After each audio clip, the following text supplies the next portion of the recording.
Halo semuanya, selamat datang di mata kuliah pengantar metodologi penelitian sesi 14. Topik pada sesi ini adalah kode etik penelitian. Mengingat rekan-rekan telah mendapatkan pelajaran mengenai kode etik, maka di sesi ini kita akan makin memperdalam pengetahuan tentang kode etik melalui proyek kode etik. Proyek kode etik akan dilaksanakan per kelompok sesuai dengan pembagian yang telah kita lakukan di awal pertemuan pada sesi 8. Jadi, untuk sesi terakhir ini, teman-teman akan mengerjakan tugas yang kita namakan sebagai proyek kode etik. Gitu. Terdapat 3 poin proyek kode etik yang akan kalian lakukan. Mari kita bahas satu persatu. Yang pertama adalah ketika kita berbicara tentang penelitian ilmiah, terdapat sejumlah etika yang harus kita patuhi. Jadi tugas Anda yang pertama adalah carilah di berbagai referensi ilmiah apa saja yang menjadi etika dalam penelitian. Yang kedua, carilah satu kasus terkait pelanggaran etika dalam penelitian yang pernah dilakukan oleh peneliti. Silakan dicari di berbagai referensi ya, di berbagai artikel terkait pelanggaran etika dalam penelitian. Kemudian yang ketiga, analisislah kasus yang telah kalian temukan tersebut dan rumuskanlah alternatif pemecahan masalahnya. Solusinya seharusnya seperti apa? Tapi ingat, karena pembelajaran kita bersifat ilmiah, maka analisis teman-teman, rumusan yang harus dibuat harus didasarkan pada kaidah-kaidah ilmiah, termasuk didasarkan pada konsep teoritis. Jadi harus ada dasarnya, gitu. Itu untuk poin pertama.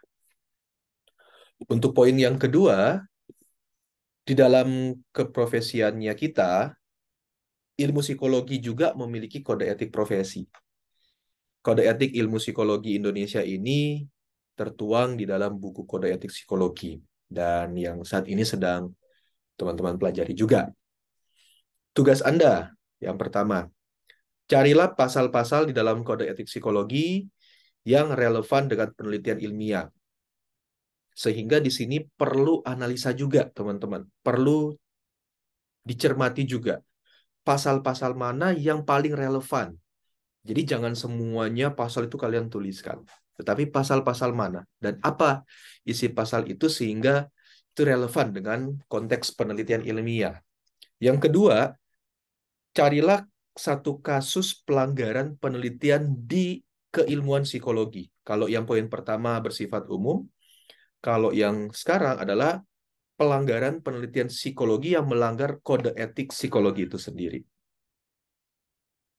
Dan kemudian yang ketiga, analisa kasus tersebut seharusnya bagaimana, senyatanya seperti apa, dianalisa, kemudian rumuskan juga alternatif pemecahan masalahnya.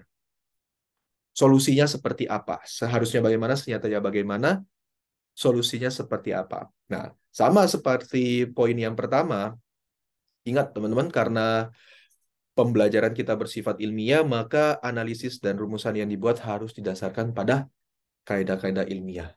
Termasuk teman-teman juga harus mulai belajar menggunakan konsep teoritis. Jadi apa yang kalian jelaskan, argumentasi teman-teman harus didasarkan pada um, kaidah-kaidah ilmiah, harus ada dasarnya gitu.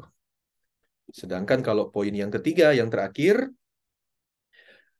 di dalam konteks penelitian ilmiah maupun asesmen, intervensi psikologi, nanti akan ada yang namanya informed consent. Sebenarnya ini pernah teman-teman alami pada waktu tes prestasi kemarin, kalian telah mengalami informed consent ini. Nah, tugas Anda. Satu, carilah apa yang dimaksud dengan informed consent dan apa tujuan penggunaan informed consent. Yang kedua, buatkan satu contoh informed consent untuk kebutuhan penelitian ilmiah. Begitu. Nah, kemudian Ini adalah ketentuan naskah, jadi proyek kode etik ini berbentuk makalah ya, teman-teman ya. Berikut adalah ketentuannya, silakan dicermati. Dan yang perlu saya tekankan di sini adalah pada bagian cover ya, itu harus dituliskan kelas apa kalian, A, B, atau C, nama anggota kelompok, dan NRP-nya nama anggota kelompok itu, listnya itu harus diurutkan dari yang paling awal NRP-nya sampai yang paling akhir. Pengumpulan naskah juga sudah ada ketentuannya, akan diupload ke Google Drive dengan format nama file berikut, dan dikumpulkan saat UAS mata kuliah PMP. Kapan itu? Silakan dilihat di jadwal ujian. Nah, apabila ada kelompok yang tidak memenuhi ketentuan naskah ini, maka akan saya diskon. Nilainya sebesar 10. Teman-teman mulai belajar untuk detail, untuk teliti, termasuk hal-hal yang mungkin sepele seperti ini, sesuai standar, ya. Jadi apabila ada yang tidak sesuai dengan ketentuan naskah, maka langsung nilai proyek ini akan saya potong sebesar 10 poin, gitu ya. Baik, demikian untuk penjelasan sesi 14 ini terkait dengan proyek kode etik. Semangat, sukses untuk pengerjaan proyek maupun UAS-nya nanti. Sampai jumpa di lain kesempatan dan Tuhan memberkati. Terima kasih, teman-teman.